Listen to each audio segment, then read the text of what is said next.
Perkenalkan, nama saya Devi Ningrum dari Prodi Manajemen 6B Malam dengan nomor NIM 241222065. Di sini saya akan mempresentasikan hasil UAS e-bisnis saya. Untuk itu langsung saja ke pertanyaan yang pertama. Pertanyaan yang pertama, jelaskan perbedaan antara pendekatan preskriptif dan emergen dalam strategi e-bisnis. Berikan satu contoh penerapannya dalam perusahaan digital di Indonesia, serta analisis dampaknya terhadap daya saing digital perusahaan tersebut. Pendekatan preskriptif memiliki artian yaitu strategi dirancang secara terencana dan terstruktur sebelum diimplementasikan. Sementara emergen memiliki artian strategi berkembang secara dinamis sesuai perubahan kondisi pasar dan lingkungan bisnis. Untuk contohnya bisa diambil dari Tokopedia, yang dimana mereka menerapkan pendekatan emergen dengan menyesuaikan fitur berdasarkan perilaku pengguna. Dampaknya yaitu meningkatkan daya saing digital melalui inovasi dan yang responsif terhadap tren pasar. Kemudian untuk soal yang kedua, sebuah perusahaan retail online ingin meningkatkan efisiensi pengiriman produk ke konsumen.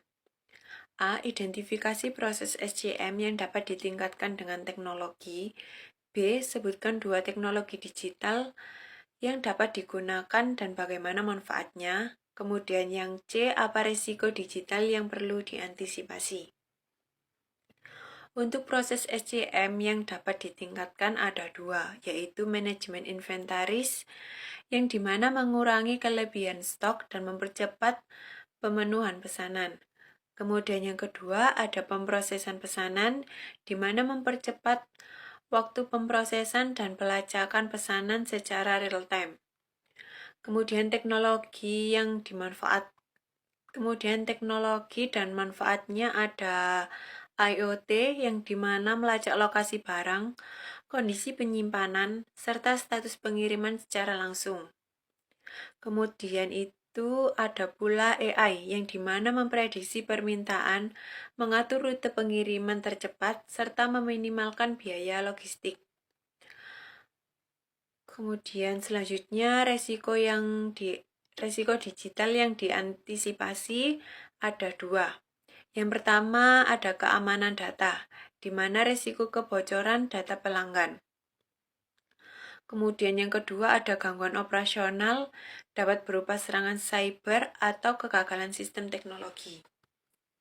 Untuk soal yang ketiga, sebuah institusi pendidikan ingin menggunakan e-procurement untuk belanja operasional bulanan. A. Tentukan jenis e-procurement yang sesuai. B. Buatlah langkah awal implementasi. C. Jelaskan 2 tantangan dan strategi untuk mengatasinya. E-procurement untuk institusi pendidikan.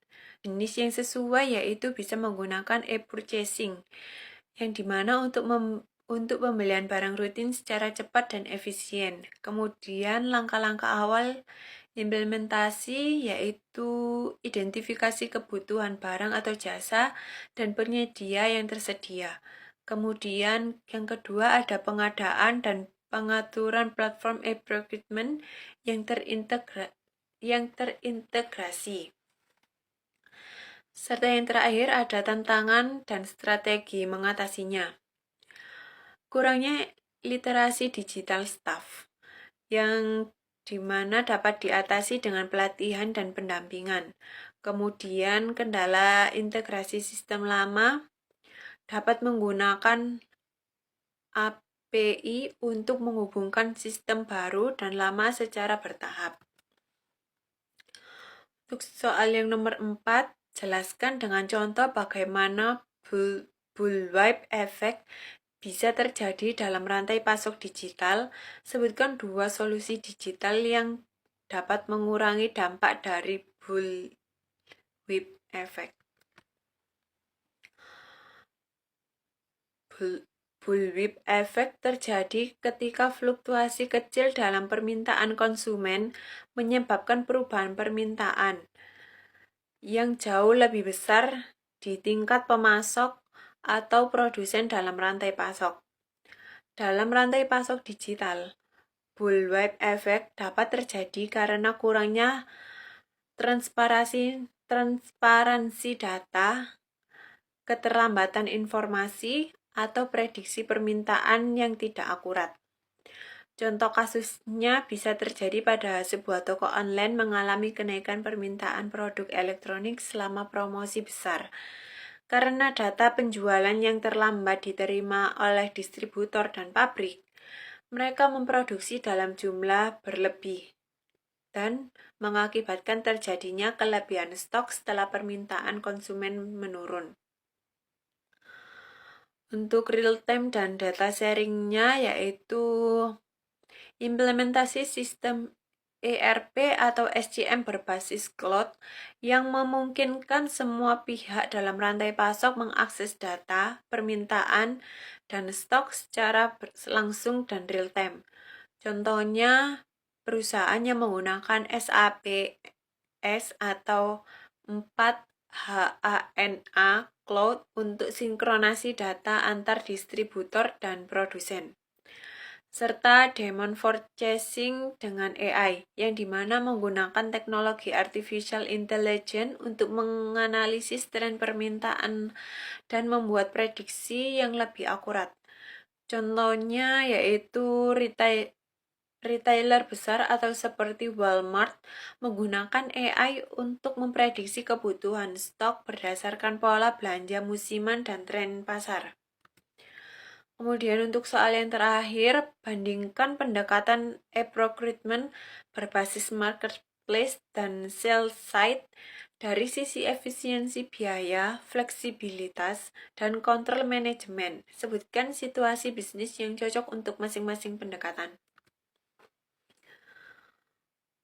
Untuk e-procurement yang berbasis marketplace memiliki efisiensi, yaitu memberikan akses ke banyak penyedia barang dan jasa dalam satu platform, di mana mereka meningkatkan pilihan, transparansi harga, dan mempercepat proses pembelian. Untuk situasi bisnis yang cocok, yaitu perusahaan dengan kebutuhan pengadaan beragam dari berbagai vendor. Contohnya sebuah universitas menggunakan platform seperti Mekari, MBIS, atau e-katalog LKPP untuk pembelian ATK, perangkat IT, dan perlengkapan laboratorium dari berbagai pemasok. Kemudian e-procurement sell side. Untuk efisiensinya yaitu menyediakan portal khusus dari vendor tertentu dengan katalog terpersonalisasi, harga spesifik, dan integrasi sistem pesanan otomatis.